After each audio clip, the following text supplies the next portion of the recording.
The Mannin Line with Andy Wint.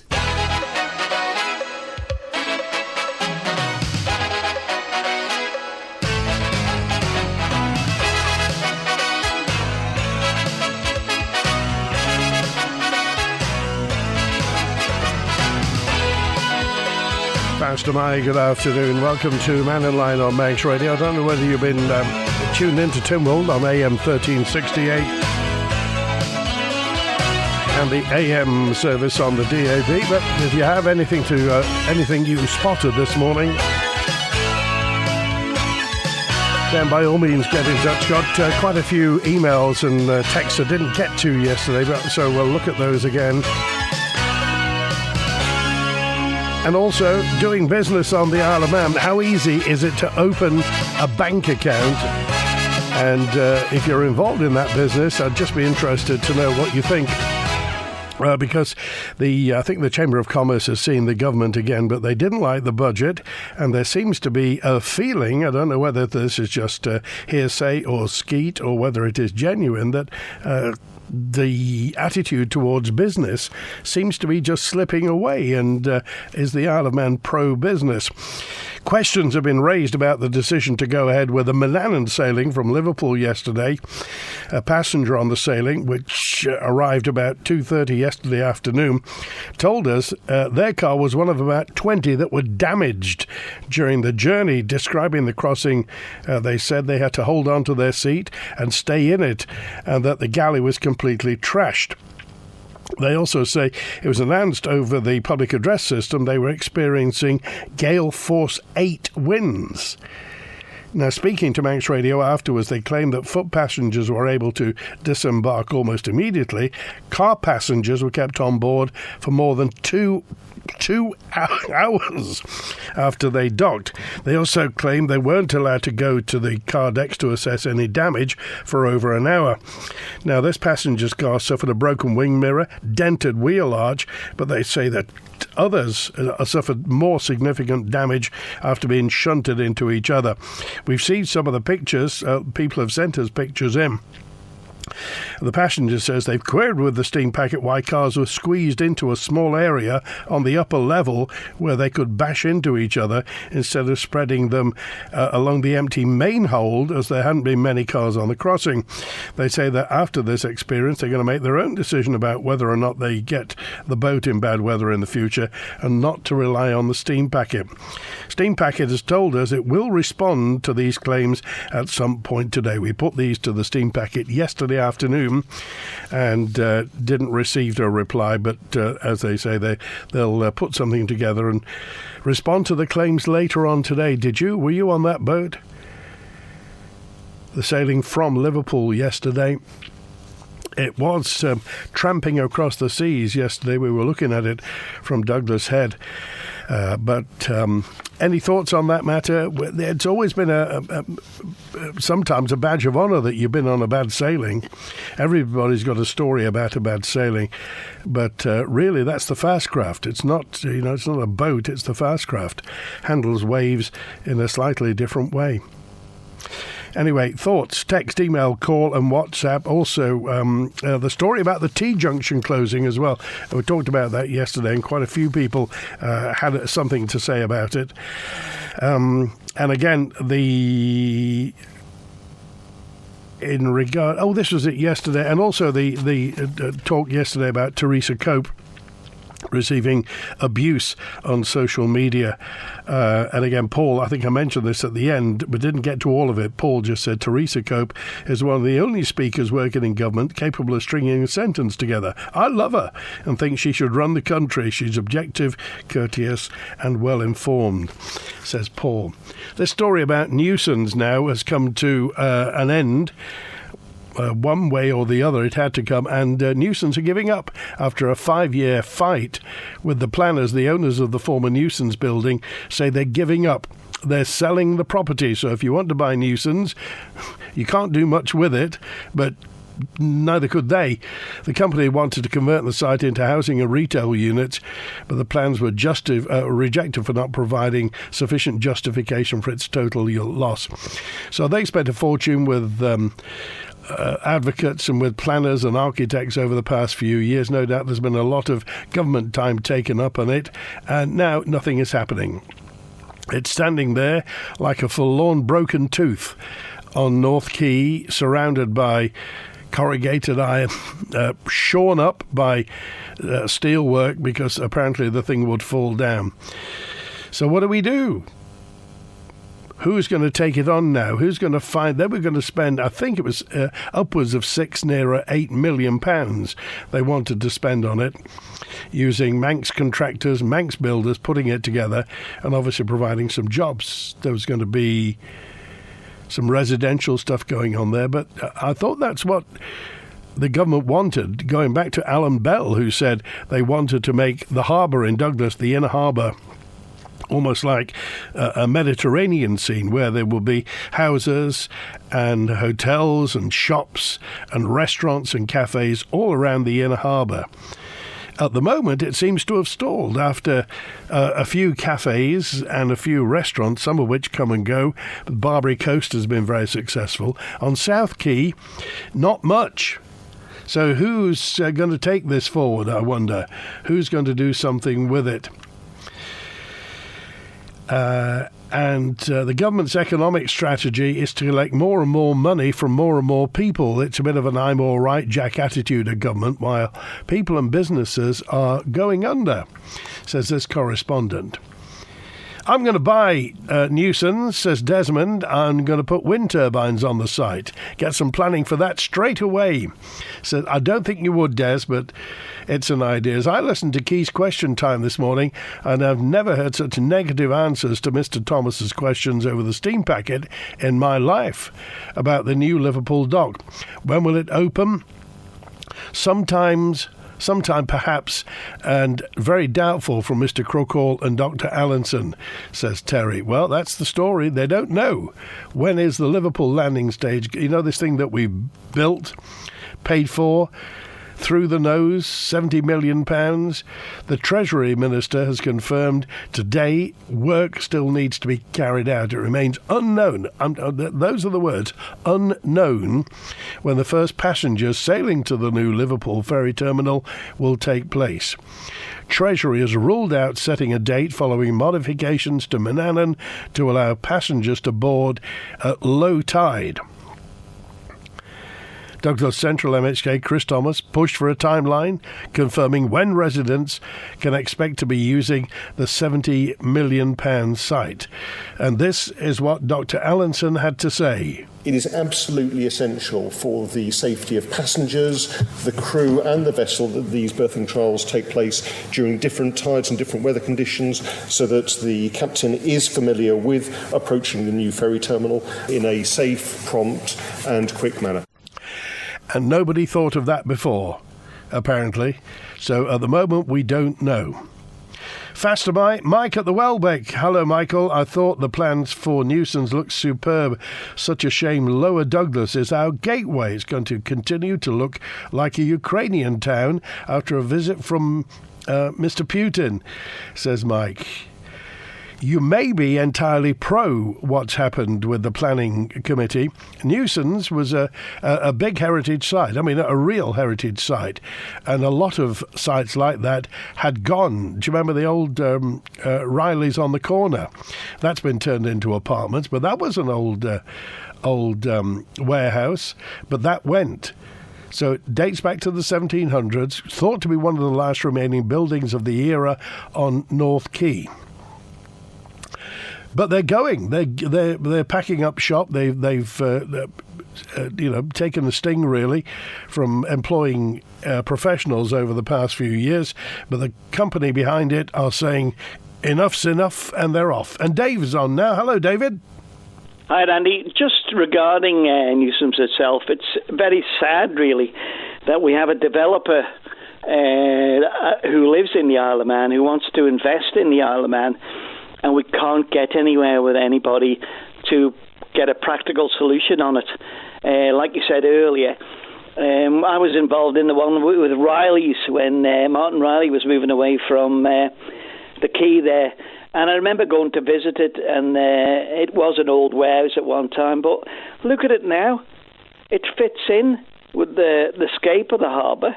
And then further down, as you get towards where the old Newson used to be, I remember all the time looking up through where the garage was there, straight up to the roof through the beams and up to the sky.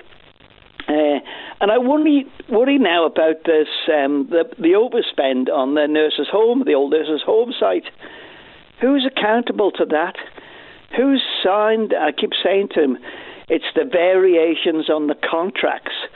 Who signed the contract for the variation to alter planning? Who endorsed it? Was there any finance behind that? And then we flipped down to the promenade near the Summer Hill there at the bottom. We've got the stables, which was supposed to be from government there, past its best. And then they had an inspection done on it, and here we go. It can be saved. But what's happening? And who's paying for all that scaffolding outside it? Well, somebody is. We're obviously paying for it, but it just seems to be mixed messages, David, really. When just down from Newson's, not 50, 100 yards, you've got the old bus station, which nobody can seem to make their mind up what they want to do with it, but you get the feeling that the money's not there, because if the money were there, something would have been done. Yeah. So you have somebody ready there with a wallet open with 6 to 8 million pounds ready to do Newson's, and the planning committee say, no, go away. Yeah. Well, it was done by an independent person. It went to a planning inspector. The decision was made. I feel sorry for the company itself. I've no connection with them at all before anybody comes on and says anything. But you look across the harbour now, where the pub used to be. Oh, the Trafalgar. The Trafalgar there. We've got more holes than somewhere in a war-torn country. It's just it's weird. If you look down from the Trafalgar, the bottom of Douglas Head Road, from the Trafalgar down to the old steam bridge, by the swing bridge there, there's a fat lot of nothing there apart from temporary car parks. Well, yes, and the other thing too is the hole's getting full of water. There was some steel place there some time ago, but we have the issue there where even the prison site, we'd have to go through them, the old school, Park Road and so forth, government sites which nothing's happening on. Oh. Well, we'll wait and see. Well, I would wonder, we still haven't been able to get on this housing board, have we? To say to them, what is the plan they're going to do for us as the taxpayer and the government to invest money in the Isle of Man? And as you say, if there's a pot of Section 13 money sitting there... Yeah. Well, nobody's been on to say to me, I have inquired, although planning, believe it or not, planning's been down for a few days, where you couldn't even look at planning applications there. I believe it may be back up now. But all these things should be out in the open, flushed out, and say, how do we help these developers, and how do these people that come to the Isle of Man live here, bring their families here, and they want to enjoy life in the Isle of Man and be part of it. Okay. All right. Thanks, David. Bye. Good to hear from you. We're on through till 1 today. We're open line, so whatever's on your mind, could be what we're talking about or anything else. It could be starting a business on the Isle of Man. Now, there's anecdotal evidence that it's taking a long time to open a bank account on the Isle of Man. So, I don't know, perhaps you're in the business of facilitating business on the Isle of Man, whether you're in CSP, Corporate Service Provision. But getting business to the Isle of Man is what we're all about. Because, bluntly, we need the money. We need the throughput. We need the tax revenues. So if CSPs are having difficulty opening bank accounts for businesses that want to come here, people want to put their money here, then what does it say about this?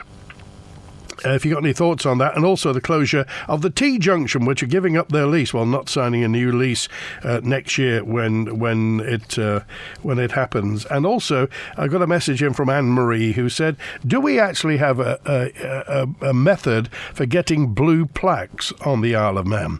You know, those commemorative things. I know we've had some I don't know whether the Bee Gees ones are official, the Bee Gees ones around Douglas and Union Mills.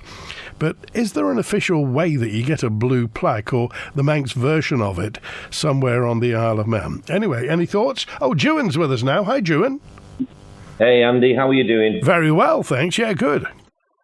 Good. Yeah, weird weather formation started in the Antarctica, crept its way right the way down the coast of Africa, which is causing big waves and high winds. And the whole of the Western Cape got hit with seriously high winds the other week, which they're not really used to.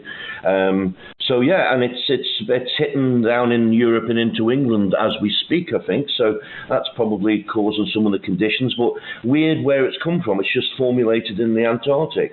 So. Yeah, I was with some friends last night at a dinner function, and a friend's friend phoned up from Michigan, and strange story, but he's just had to cull 8 million birds through avian flu. His whole business is pretty much devastated. 8 million. What does he do? 8 million. He is the biggest producer of liquid egg. And one of his biggest sales is for McDonald's. So his whole business, which is predominantly based in Michigan, and it's a mom and pop business, so it's been handed down. But to have that news come from government that you've got to cull your whole business is devastating. Yeah, isn't it amazing how someone's life can change in 24 hours, eh? Oh, crikey, it can change in 24 minutes, Juan. Absolutely, yeah, especially with a bit of government intervention as well. And just going on to all things Manx, the Newson site. And you might know more than me, Andy, I don't know. I believe that Kell Properties, the order, or the preservation order, wasn't on that property when they bought it. I don't think it was. No, I don't think. I think it was retrospective. Yeah, and that's a little bit weird, isn't it? I mean, is that encouraging people to do business here when you honestly purchase a property with the intent of doing it up, and then a legislation is imposed on you afterwards? I think that really needs addressing. It doesn't send out a good message to any other people who are wanting to invest in older properties here. Well, it doesn't sound like a strictly level playing field, does it? It doesn't indeed, no. And I seen some threads last week come up on the internet, and I've got to say, I think I'm right in this. Michael Joseph is not or doesn't own that property and part of Kell Properties. I think I'm right in saying that, Andy. I think there was just a thread came up on there that they were pointing the finger at Michael Joseph about it. No, I think I think he may be one of the spokespeople for Kell Properties, but I don't think, well-heeled though he is, I don't think he owns it. No, that's right. Yeah, and it's just something that was going around the internet. But yeah, I just wanted to put that point over. That this legislation this act was put in on Kell after it was bought. So that's not really showing goodwill to people who are investing in the island. I'm just interested in what Peter Kelly's now proposing to do with with an old building that's being held up. Well, I mean, something's got to happen with it because at some point the darn thing's going to fall down. It may be propped up at the moment, and it's not just that, but I mean, Juan, it's an eyesore. That back lane, that goes by the saddle, isn't it? There, yeah. I mean, that back lane is now blocked off. It's covered in moss. There's a little car park there and what have you. But I mean, can you imagine everybody who's coming over for the TT having a wander down North Quay, and there you are, the site that's been there for years and years and years, a heritage site that's rotting, and we're doing nothing about it.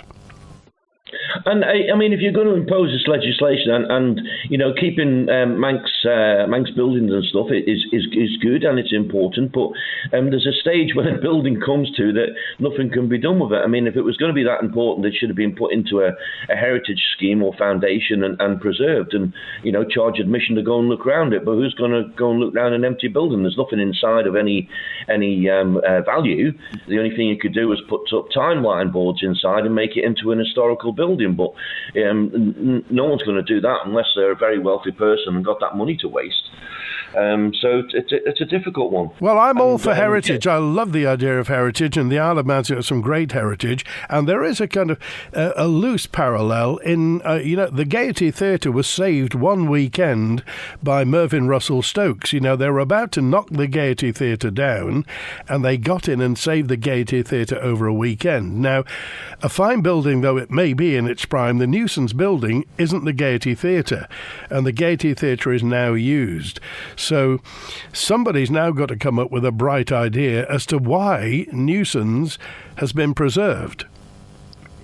Absolutely, totally, yeah, and you're quite correct. If it wasn't for Mervyn, and now the people, that the trustees there that spend their time looking after it, the Gaiety would have been no more. And what a beautiful exhibition of old architecture from Matcham's there. Yeah, but at the time, Ewan, people thought it was a wreck and should come down. There was quite a body of opinion that just thought, look, it's had its time, knock it down.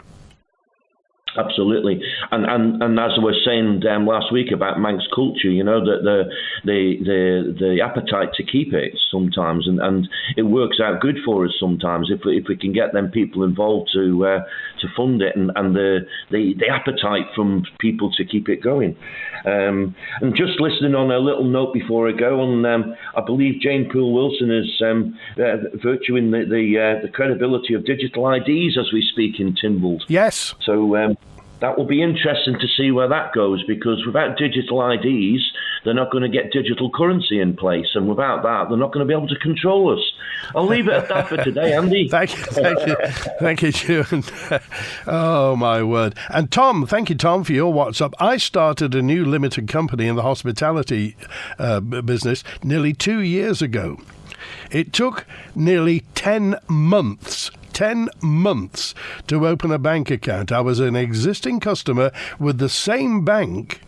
They knew me, and the amount of paperwork they needed to prove who I was.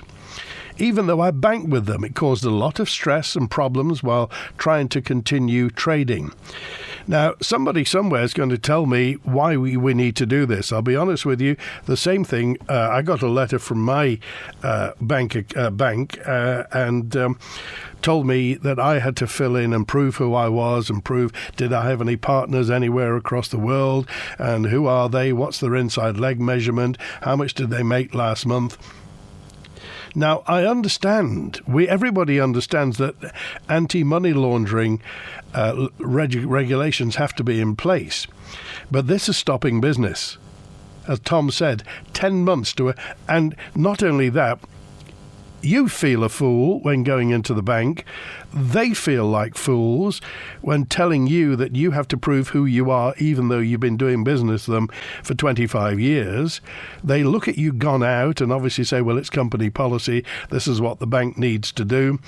And then you say, but yes, come on, this is the Isle of Man. We all know each other. Everybody knows who everybody is on the Isle of Man. And as Tom said, bank with them for years and years and years, and they still want the paperwork done, filled out. Now, just two things. The Newson site, what does it say to business? What does it say to people who are coming here with open wallets, wanting to spend? The Newson site would have been a building site for the next year, 18 months, guaranteed. Wouldn't have taken as long to build as the nurse's home. It would have been up, and there would have been £6 to £8 million injected into the Manx economy. But no, not now. And as Tom said, 10 months to open a bank account, even though they know you and you bank with them. What are we saying to people? Here's Julian now. Hi, Julian. Hi, Andy. How you doing? Very well, thanks. Yeah, good. Yeah, I'd just like to put an extra comment on from what Ewan mentioned. I was listening to that exchange with Jane Poole Wilson. there are certain other questions that perhaps need to be asked as well when you go a bit deeper into, starting off with, because this is going to be for alcohol sales to start with. 80% of the data breaches are going through cloud servers like Amazon, Google, and Microsoft and various others. Am I to understand that the machines that the vendors on the island are going to be connected to are going to have the data go through any of these cloud servers?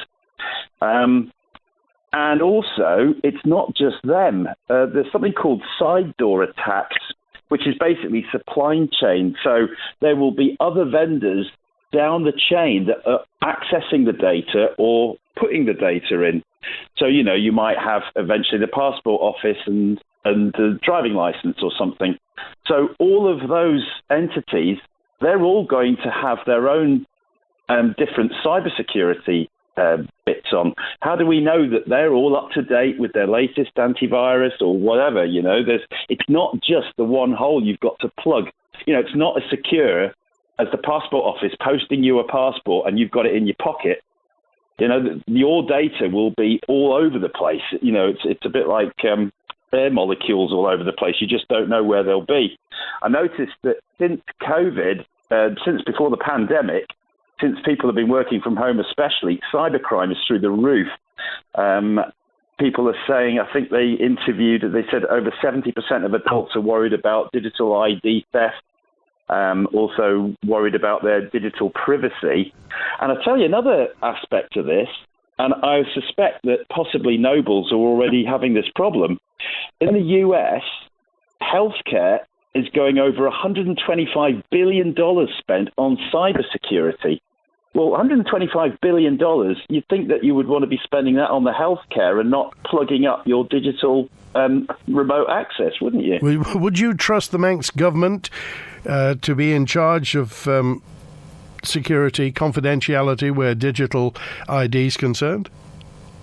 Well, I mean, if you remember, back in 2021, Brazil, they did a digital vaccination passport that got hacked within 24 hours, and 231 million people's worth of their appointment data, their home address, their health history, whether they had what diseases they'd been treated for, the whole thing got out within 24 hours. So it just makes you wonder. Sometimes, the old ways of doing things, like having a physical passport on you, or, even 20 quid in your pocket.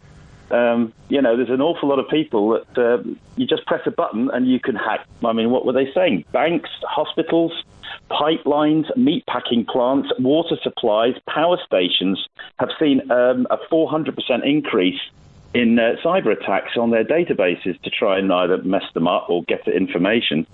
So in this rush to digitize everything, I think perhaps we need to just hit the brakes a second and think, not only is this almost an impossible task to stem the flow of the dam, but it's hideously expensive. $125 billion just on cybersecurity for healthcare. I mean, I wonder what Nobles are spending now on their computer antiviruses and things and all this.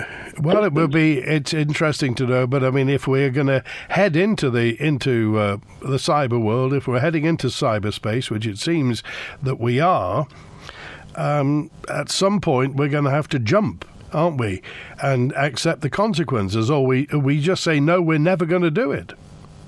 Well, I heard some anecdotal evidence that there are some people who are on the island, but they've been across to the UK. There's 3 outlets for a Swedish firm where they are having a metal cylindrical implant pushed in, surgically implanted with a crimping device between your thumb and your index finger into the hand. Right. And apparently they've been seen in various shops on the island where they just place their hand on the touch to pay and it's going through. Well, there's all kinds of consequences to doing that as well, I would imagine, especially if somebody else has remote control of your database. Good grief. It's not like you can change your card easily, is it? Good Lord. Okay, bring back checkbooks. That's what I'd say, Julian. I agree. Thanks for calling today. Thanks, Andy. Good to hear from you. Thank you. Ralph on 505. Isn't it beyond belief and frankly a damning indictment of our planning department that once again they'd rather have a building rot to the point of demolition than assist inward investment? I just can't believe it. I really can't. I'm lost for words. Well, open-mouthed, bemused, not surprised. The planning department, I think, are ruining the Isle of Man. So I think Mr. Cannon should get control of this, says Ralph. We're not against, can I just say, we're not against heritage. Heritage is brilliant. We've got some fantastic heritage on the Isle of Man. But do we have to save absolutely everything? And if Newson's is worth saving, where's the plan? The people who want Newson's saved, well, we know what they're against, or were against, because they won now. They were against development of Newson's. But what are they actually for? It will be nice to know. I'm delighted Kelman are giving up and selling Newson's. Developers are known to let buildings fall apart on purpose, then say it's in a dangerous condition. Saying they won't invest in the Isle of Man, I think, sounds childish. I thought that new development was ugly, says 068. Newson's is an historical building, should be listed. We've lost so many of our historic buildings. That's 068. Thanks also to, I expect Newson's will be purchased by somebody else, says Manx Will. Who's going to buy it? Hottest tips. Another 15-minute city, perhaps? Is this going to be purchased by the Isle of Man government? Will they get... Can you imagine? Is this what will happen then? That the Isle of Man, the Development Corporation, may buy Newson's and do something with it. But they can't, because it's anyway, maybe they've got an answer. John says if the building is of merit like Castle Mona, yes. But these buildings like Newson's are built of rubble. They have no foundations, and the construction is extremely poor quality. Well, it's lasted this long, albeit in a poor state. Replace them. And I thought Alan Bell was absolutely correct. We need a showcase for the visitors. We need to make the inner harbour, the yacht basin in Douglas, absolutely shine. It must be a showcase for the Isle of Man. It's where people walk from the sea terminal through to the steam railway. Took me 6 months to open a business account in the Isle of Man, says Bob on 679. The bank account service, says Woody, is rubbish. I'm still waiting 4 weeks for my 3 accounts to be set up, plus small Manx businesses going through the system. The government is so unreal, out of touch with families. I want to build... the biggest tank in the British Isles, says that, to be Manx and proud again for our children. I probably won't be here, says Woody. So are you having problems setting up a business bank account? If you're trying to get an account, how long is it taking? Try get a credit card on the Isle of Man. It's not very good for Isle of Man PLC, says 184. I understand, I'm not promoting them in any way, but apparently HSBC are quite good for getting a credit card. What's this? The obsession with modern buildings. You don't see London, Bath, Chester or Shrewsbury demolish their historic buildings. Well, not all of them. Some go by the wayside. Thanks 068. However,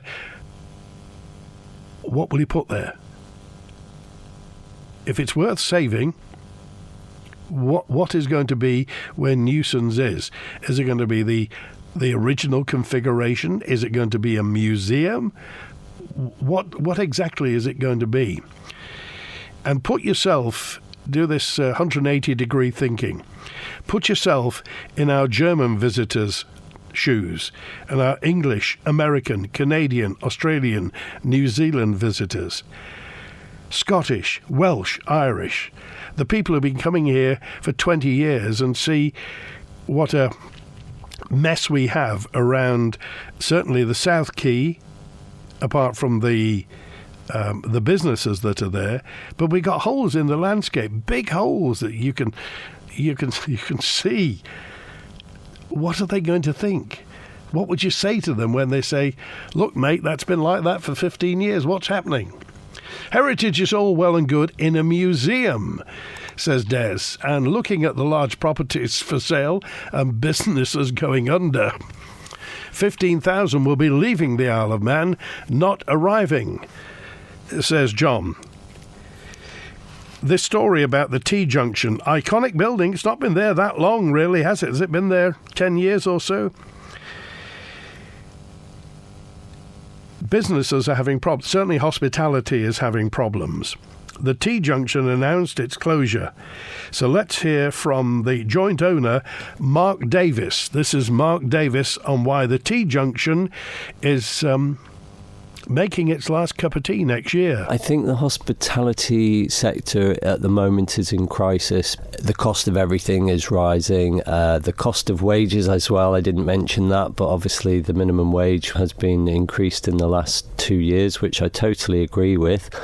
But for small businesses like mine, we do struggle to make ends meet, and you can only put your prices up so much. We've increased our prices by 20% in the last year to try and stem the bleed, basically, but it's not enough. It's just not enough. It hasn't done enough for us. I don't think the government sat there content to see businesses come and go. However, they are trying to increase the number of tourists that come to the island, I believe, by 100,000 a year. It's very difficult to see how you can increase tourist numbers and keep those tourists happy while the hospitality sector is in crisis. Yesterday we heard from the Department for Enterprise, who says it acknowledges the very challenging times and pledged to support hospitality. Have you approached any politician or any department for help? No, I haven't approached anybody for help. I am not blaming government for anything that's happened around the world. There are lots of factors and influences that are completely outside of our control. I'm not saying government couldn't have done more to help us, but it's not their fault. You've spoken about the pressures facing the hospitality industry as a whole, and you say it's in crisis.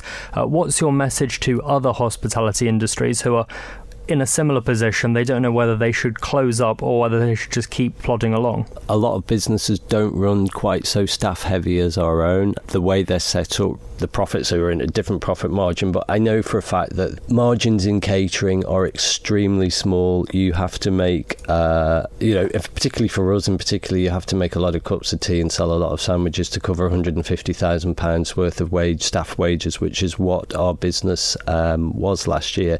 In fact, our business lost £8,000 in the last financial year, so it would be a bit crazy to keep operating under those circumstances for reasons of pure sentimentality. Well, it's a shame, isn't it? I don't know whether you've been, or at any point in the past few years, you've been in the T Junction, a very iconic place. Great standards, great cup of tea, nice cup of coffee as well, and some lovely sandwiches in there and soup. But they're losing money. And it's as simple as that. Of course, they're in private enterprise, and in private enterprise, if you don't make money, you go out of business. It's as simple as that. How could we get the chief planning officer to answer questions, says David. They probably say they're following the rules, and the rules are there, but wow. Juan's right. Fight the digital ID or they'll get control of us. It'll be worse than the Chinese Communist Party, says Manx Bob. I think the government is taking our freedoms. Well, not this afternoon, they're not. On the key, says 382, just because somebody has money doesn't mean they want. Architects are probably wasting time and money with unacceptable projects. Says also, keep it brief on local matters. Thank you. I don't know what your name is, but you are 382. Thank you, 382. Good to hear from you. Give us a call just to confirm. Tynwald's broken for lunch, by the way, so if you want to take a break from Tynwald, you're probably having a cup of tea right now. Regarding cybercrime, the FSA this morning had technical issues regarding receiving and sending emails, says 667. This is the FSA. Has that been hacked? Well, you never know, do you? They never say. In the 1990s, the Isle of Man government were approached by HSBC to move their whole international headquarters to Douglas.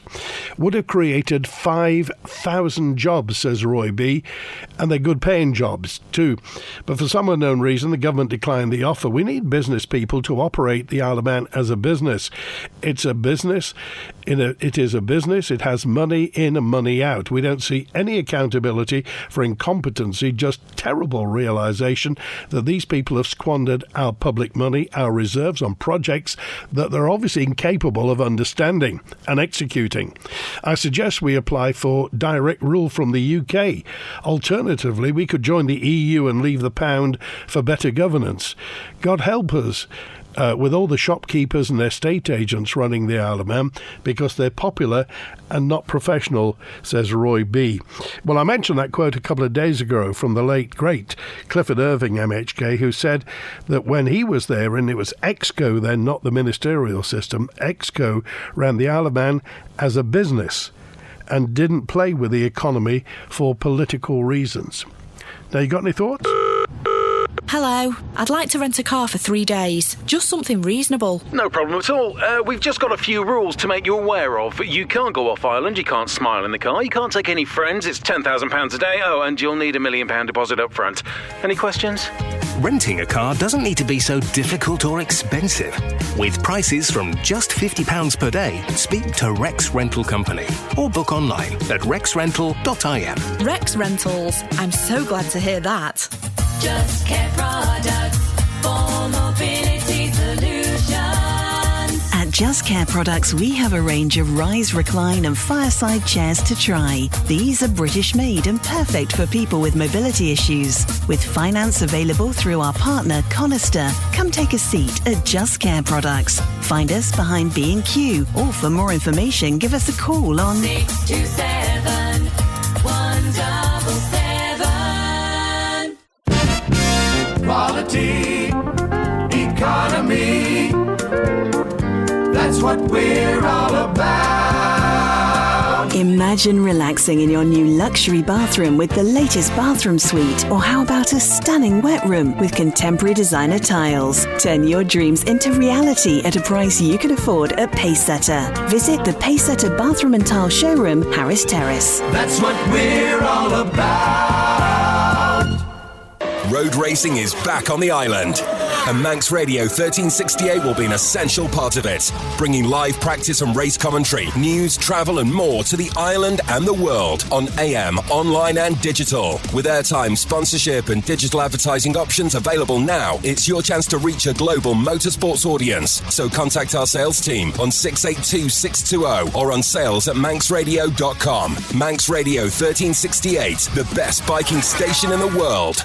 Manx Radio Breakfast. And we're here every weekday with the morning's main stories. When you do get ferry cancellations because of poor weather, that does cause some real challenges. It's lovely to see everybody at the finish, and we popped a bottle of champagne to celebrate, and the sun is shining in Ramsey. The latest weather and travel news. And given the amount of rainfall that we've had, certainly for the first part of April, it's likely to have caused fairly significant flooding in most locations. Our daily quiz. Sound bites. And plenty of other topics.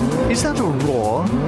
Or is it a growl? Manx Radio Breakfast. Back tomorrow from 7:30. The Mannin Line with Andy Wint. 11 minutes before 1. And by the way, Sheena, I'm going to try and get to the 25 petrol stations in Douglas. I do promise. I've been saying I'm going to do it for ages. Beastie's on now. Hi, Beastie. Hello, Andy. You just said bring back cheques. Well, I know they're still there, but everybody hates cheques. They haven't gone away. I haven't used a card for 24 years. I pay for everything with a cheque or cash. In fact, in a minute, I'm going to go down to the post office and pay my rates with a cheque. What's the smallest amount you write a cheque for? My electric bill, so that would be about £25 or something. Right.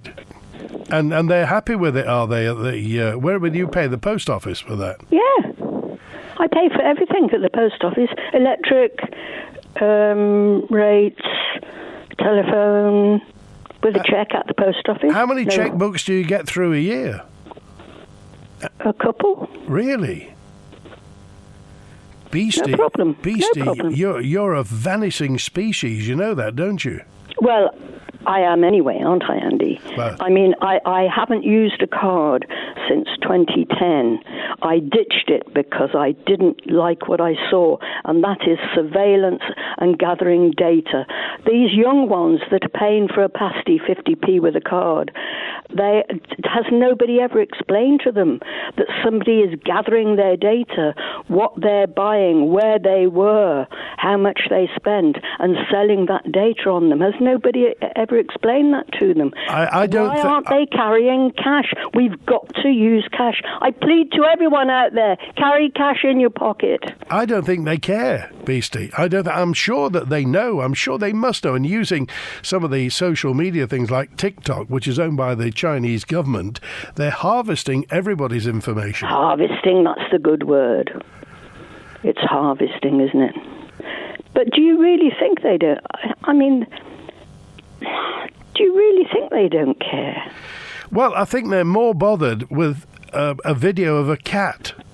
You know, if there's a nice video of a cat playing with a ball of wool, really where it comes from, and if somebody's harvesting all your data and your information, I don't know whether people actually worry about. Well, you obviously do. Well, I was into computers in the early 80s, but I pulled the plug in 2007 because I did not like what I saw. I've got no technology here whatsoever now because I could see the social media coming in and I did not like it. And I pulled the plug after all those years being in computers. It makes me laugh now. A lot of people say, come and go to a computer. I'll come and help you learn how to use one. So really, as we stand at the moment, Beastie, the Chinese government don't even know you exist. But I got a bank account, haven't I? Well, that's a yes, I suppose so, yes. I mean, what do they do with my data? They say they don't share it, but I do have a bank account. All right. Thanks for calling today, Beastie. Appreciate it. Okay. Everybody, carry cash. Carry cash. Thank you. WhatsApp 108 says, what a woman, Beastie. Thank you for your comments. I care. I carry cash, and I'm proud to have your comments on Mannin Line. Good to hear from you. The T-Junction's upcoming closure. How much is going to be lost in VAT, NI, and income tax no longer being paid to the taxman? That is just one business lost. And obviously, in the world of free enterprise, they pay tax, have to pay tax, otherwise you go out of business. So, as Lisa says, the VAT, the NI, the income tax, how many staff will now be dependent on the government to help them survive? Well, resourceful people, so I'm sure they won't be out of work. It's just a shame, really. Any business is like the tip of an iceberg. There's a lot that goes on underneath it. Quick question about Newson's, says Trebolo. Hello, Trebolo. Did the government not tell the building firm to resubmit the planning after it was rejected the first time? It's gone backwards to and fro. It's like war and peace. Just starting out. Oh, thank you for the message about some fish tanks. I'll get to that anyway, but Bonzo's on. Hi, Bonzo. Hi, Bon. Big up to Beastie there, yes. Although I'm not a technophobe of any shape or form, I remember years and years ago warning about the Internet of Things. So the Chinese may know about her, but that will be through her kettle. Oh, I see. Right. No, that's not simply joking about it. Interconnection of various appliances and the smart home and stuff, what they call the Internet of Things. Yeah, that's great. Until somebody else decides to interfere with it and start a fire in your home with a kettle. So, I mean, and a serious question, Beastie was saying, a lot of people, don't they care that people are harvesting their data? I don't think the vast majority of people give a tuppenny toss about the fact that people are harvesting data, Bonzo.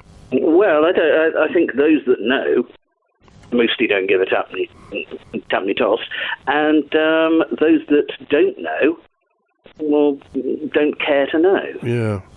They're just busy watching cat videos. No, I'm not against cat videos, but I'm a great fan of cat videos. But when it then harvests or indeed allows people to scrape data from your use of it, then, a bit dodgy. But what I was going to talk about briefly was issues with hospitality and retail. Yeah. I mean, they're facing a double hit. because we're coming to a point, I think, now in the rent review cycles for commercial premises, whereby the rent will be reviewed and the property value will, of course, have gone up, calculated, and then they're slapped with a big rent increase. Now, they either take the rent increase or they ask for arbitration in the in the rental agreement. However, the person who asks for arbitration in the rental agreement is the one who pays for the arbitration, and such arbitrations are mostly not settled in a way that the person who wants the arbitration would like.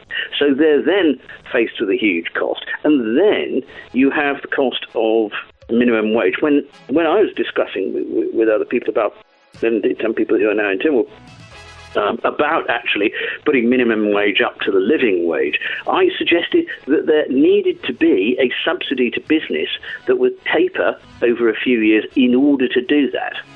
What we have now is minimum wage going without any support to business for that.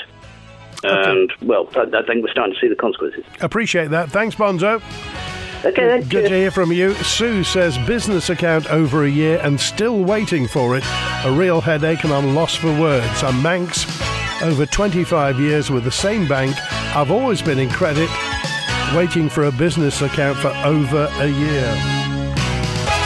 I'm really sorry, Sheena. We'll do the 25 petrol stations in Douglas tomorrow. Thanks to Howie Kane on the phone today. Enjoy the rest of your Tuesday. WINT.